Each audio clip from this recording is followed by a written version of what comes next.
important building, and you can see it by its initials. It says UPS.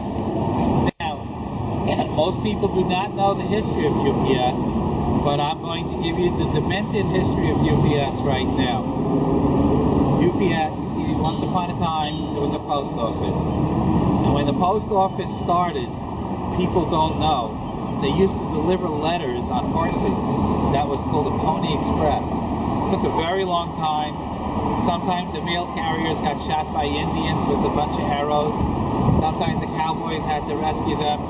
Basically, the mail did not always go through. It seems to have gotten a lot better later on, but still, you always hear stories about letters being delivered 25 years later, getting lost and stuff like that. So there was another company that decided that they could do a better job delivering things like packages and mail, and they could get it to you within a couple of days. So they wanted everyone to know, and they got all those little brown trucks with those ceilings on it, and you see them all over the place. They're like alternative service to the Postal Service.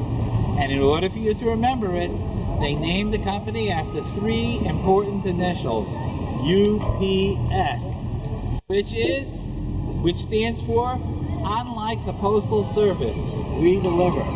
And that is the story of UPS, unlike the Postal Service.